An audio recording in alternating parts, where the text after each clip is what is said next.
ऐसा इनकाउंटर हुआ जिसमें 3 सिविलियन, जो कि लोग कहते हैं एक बानेहाल का लड़का है जो वहाँ नौकरी करता था 5,000 रुपये महीने से, दूसरा एक डॉक्टर है, तीसरा एक जो घर वाला है, घर का मालिक है।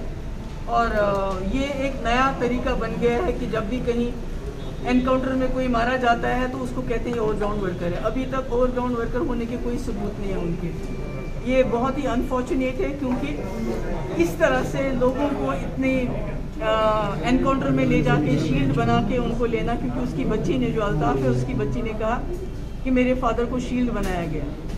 तो ये मैं समझती हूँ कि इससे जम्मू कश्मीर में जो लोगों के दिल है वो और हमसे दूर होते जा रहे हैं और गुस्सा आ रहा है लोगों में, और इससे हालात सुधरने के बजाय ख़राब होने का ज़्यादा खतरा है। तो हम चाहते हैं कि इसमें जुडिशल इंक्वायरी होनी चाहिए और जो इसमें मुलविस है, जिन्होंने ये गलती की है, उनको कड़ी से कड़ी सज़ा दी जानी चाहिए ताकि लोगों को लगे नहीं हमें कोई इंसाफ देने वाला है।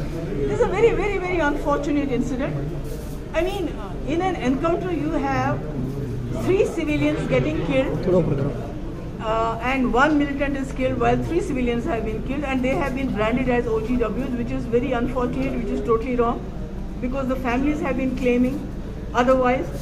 One was a doctor, one was a householder.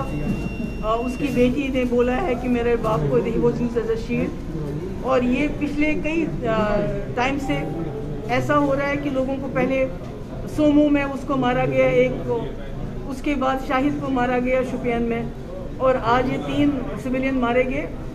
इसमें लगता है कि कोई जवाबदेही नहीं, कोई किसी से पूछता नहीं क्यों मार रहे हैं। परिवार वाले कह रहे हैं कि बॉडी नहीं दी जा रही, वो दूसरा मुसीबत है। इससे बड़ा जुल्म क्या हो सकता है कि आप पहले किसी को मारते हो, उसके बाद उनकी डेड बॉडी भी नहीं देते हो। मैडम, उनको डेड बॉडी के लिए प्रोटेस्ट करना पड़ता है। तो मैं समझती हूँ ये जो बीजेपी का ख्याल है कि हम बंदूक के बलबूते पे, आर्मी के बलबूते पे, मिलिट्री के बलबूते जम्मू के कश्मीर के मसले को दबा सकते हैं या हल कर सकते हैं, बिल्कुल गलत है। अगर कश्मीरी ने दबना होता तो जब पाकिस्तान के लोगों ने 47 में आर्मी ने हमला किया तो कश्मीरी ने उनका मुकाबला नहीं किया होता, फिर कश्मीरी उसी वक्त दब गया होता पाकिस्तान से। पर कश्मीरी ताकत के बलबूते दबने वाला नहीं है, इसका दिल जीतने की जरूरत है।